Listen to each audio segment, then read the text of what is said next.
Fukuchi Fukuzawa, o verdadeiro objetivo do Fukuchi, Dazai vivo, Fyodor morreu, o que aconteceu com Sigma, como a agência de detetives parou a decadência dos anjos, a Ai e o Bran e o desfecho completamente sensacional da quinta temporada de Bungo Stray Dogs, um desfecho repleto de reviravoltas e um gancho incrível para a próxima temporada.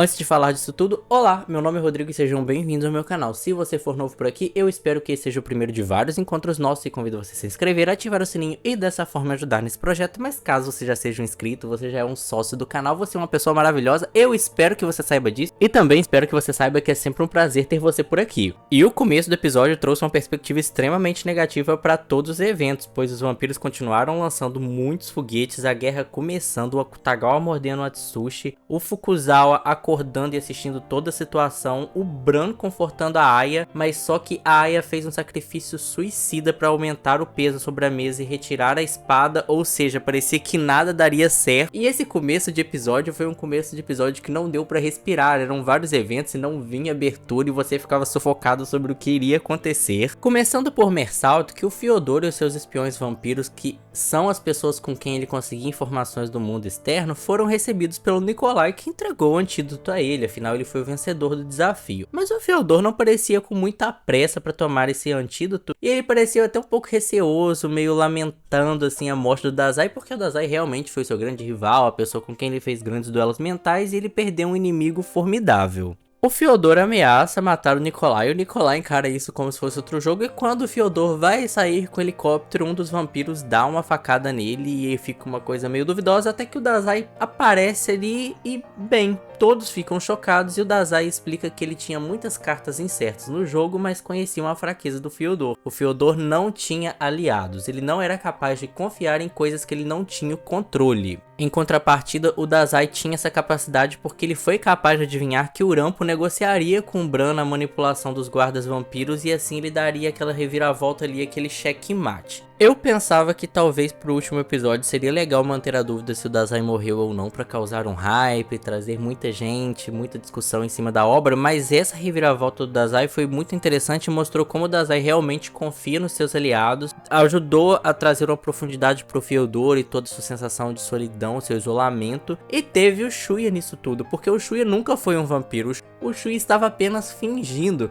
E que atuação! Se o Fyodor na semana passada merecia indicação ao Oscar, o Shuya merece o Oscar inteiro.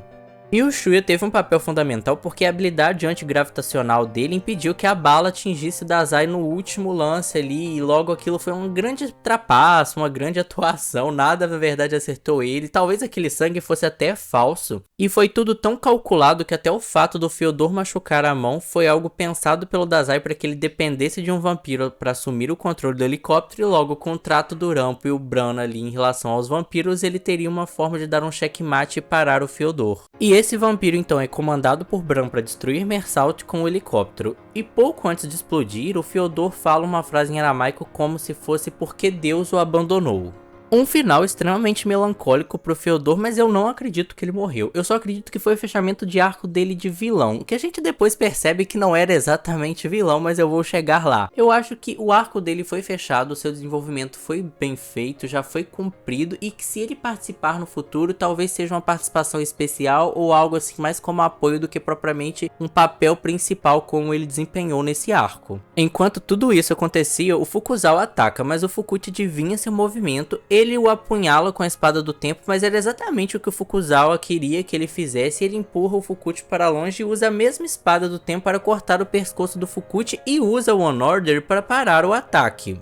O Fukuzawa dá o ataque mais perfeito de sua vida, mas ele acaba se arrependendo ao ver o rosto do Fukuchi. Isso gera uma dúvida bastante interessante, mas ele não consegue interromper no meio do caminho e o ataque atinge e atravessa o seu amigo. Nesse momento, o Fukuchi mostra que tem aquele caderno do Paul e os amigos acabam parando lá dentro. No aeroporto, o Akutagawa salva a Aya, o Bran regenerou seu corpo, se curvou a Aya como cavaleiro dela, ajudou ela a ser salva. Ele fez o acordo com o Rampo ali, que acabou ajudando o Dazai de certa forma, como eu disse, e o Atsushi novamente é acordado e ele acorda como humano.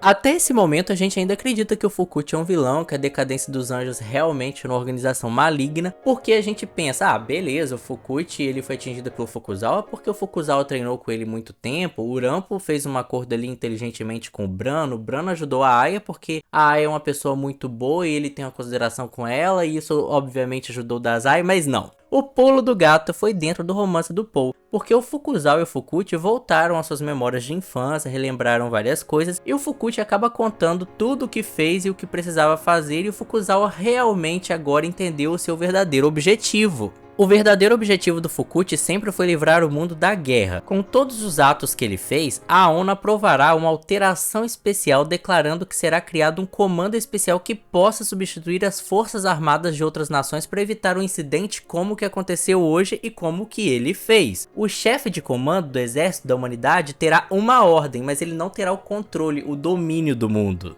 Agregado a isso, o Fukuchi recebeu uma mensagem da Amenogozin, a espada dele que traz mensagens do futuro, que consegue ver o futuro, que em 36 anos haveria uma guerra mundial que causaria um conflito muito grande e custaria a vida de mais de 200 milhões de pessoas. O Fukuchi e o Fukuzawa acabam fazendo uma reflexão que as guerras acontecem porque existe um nós e um eles. Mas no futuro, à medida que o globalismo assumir o controle, todos se tornarão um nós e a guerra vai desaparecer.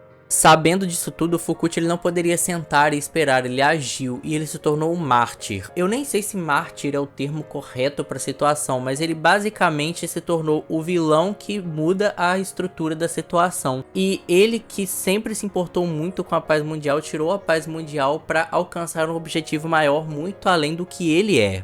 De todos os finais Quero Ser Code Geass, comparando com Shingeki e Game of Thrones, esse realmente foi o melhor, porque o Fukuchi tinha todas as armas na mão, tinha todos os objetivos dele ali se cumprindo, você não entendia muito bem o que ele queria, mas no final você conseguiu enxergar a coisa por outra ótica, e o Fukuzawa ele simpatizou com essa causa, mas disse que seria um pouco difícil unificar a humanidade, que isso não é algo fácil. Porém, o último comando da página de alteração da realidade ele vai entrar em vigor, e esse comando é que ninguém vai questionar a necessidade de unificar a humanidade, e assim a guerra e a necessidade da guerra vai desaparecer para sempre. O Fukuzawa até aponta uma falha, falando que sem guerra ainda vai existir ditadura do comandante e o poder absoluto ele corrompe, o poder corrompe. Só que o Fukuchi diz que é por isso que ele quer que o Fukuzawa se torne o comandante e oferece a espada para matá-lo. Se o fizer, o Fukuzawa vai se tornar naturalmente um herói que salvou o mundo daquele plano terrorista, vai ser a primeira escolha para substituir o Fukuchi e a agência vai ser inocentada. E mais uma vez vemos que o Fukuchi pensou tanto em todos os detalhes que até a One Order foi configurada para responder à voz do Fukuzawa, e por isso que ele foi capaz de usá-la. E curiosamente essa proposta veio do Fyodor que foi tratado como um vilão, que disseram que ele realmente era uma pessoa perigosa, que ele não podia ficar ali no centro da ação, que tinha que ser mantido distante, por isso que ele ficou na prisão, mas eu fiquei pensando, será que ele realmente era uma pessoa má? Porque a proposta dele foi realmente muito genuína. O Fukuzawa até tentou matar o Fukuchi de volta à realidade, já estão fora do romance, só que ele não conseguiu, pois ele se lembrou de várias coisas e quem matou o Fukuchi foi a Teruko. E a Teruko ficou muito sentida com isso, mas o Fukuzawa que ganharia fama por matar o Fukuchi, e eu não sei se vocês perceberam o paralelo, mas este arco termina com uma pessoa que ama muito a outra matando essa pessoa, da mesma forma que ele começou, porque no começo do arco o Mushitaro Guri matou seu amigo por uma proposta muito maior, por algo muito maior, e agora foi a Teruko. E isso é bastante interessante, porque todos os personagens eles são bem usados, e você também consegue entender mais a Teruko. Você consegue entender porque ela apoiou o Fukuchi até o fim. Não foi uma questão irracional, não foi uma questão assim de amor ou apenas admiração cega. Ela tinha um objetivo. E por todos esses aspectos envolvidos eu fiquei muito triste, eu jamais pensei que ficaria triste com a morte do Fukuchi, pois eu odiei ele a temporada inteira, mas foi muito tocante ver o Fukuzawa chorando, todas as pessoas ali observando. O Fukuzawa recebeu essa maldição do Fukuchi, ele até pensa em quebrar a One Order, mas ele não pode, afinal o Fukuchi fez tudo o que fez por causa daquilo, e ele não pode desfazer do sacrifício do seu amigo que foi por uma causa maior e que confiou a ele isso.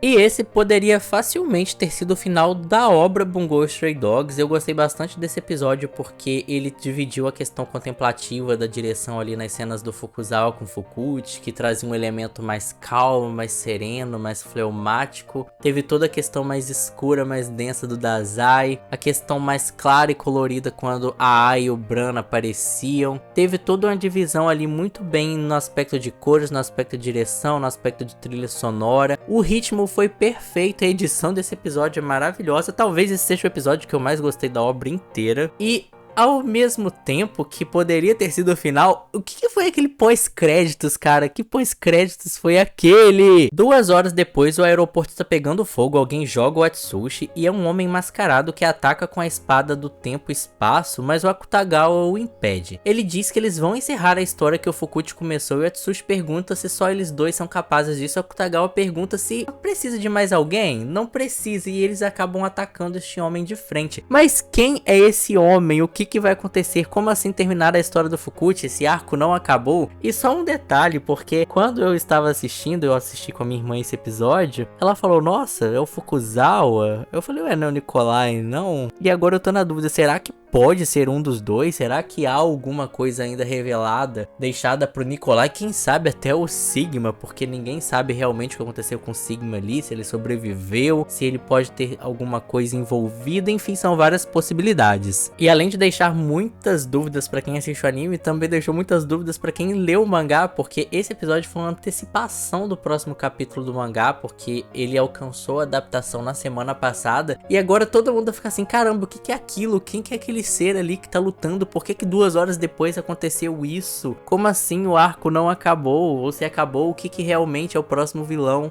Por mais que em alguns episódios eu tenha reclamado aqui nessa sequência de semanais de Bungo Stray Dogs que poderiam ter sido melhores, adaptados, que algumas coisas não tiveram o impacto que deveriam ter, a última impressão é que fique. E essa última impressão foi incrível. Eu também devo elogiar bastante a questão da narrativa, porque os personagens, você consegue entender o porquê que eles fizeram o que eles fizeram, o caminho deles, se vocês pararem para pensar da 4ª temporada, quando tudo começou até agora, você consegue traçar todo o desenvolvimento deles, foi tudo muito bem feito. O aproveitamento do elenco foi muito inteligente. E esse vídeo já está enorme e eu vou encerrar ele por aqui. Se você gostou, deixa o seu like, o seu comentário, o seu feedback, suas teorias em relação ao mangá. Afinal, agora ninguém sabe de mais nada. Provavelmente eu farei outro vídeo na semana que vem explicando um pouquinho mais as minhas ideias em relação a esse final de Bungo Stray Dogs, sobre a temporada como um todo. Um vídeo também em relação ao mangá. Se você não é inscrito, se inscreva no canal para dar uma forcinha. E eu espero vocês nos próximos vídeos. Até mais!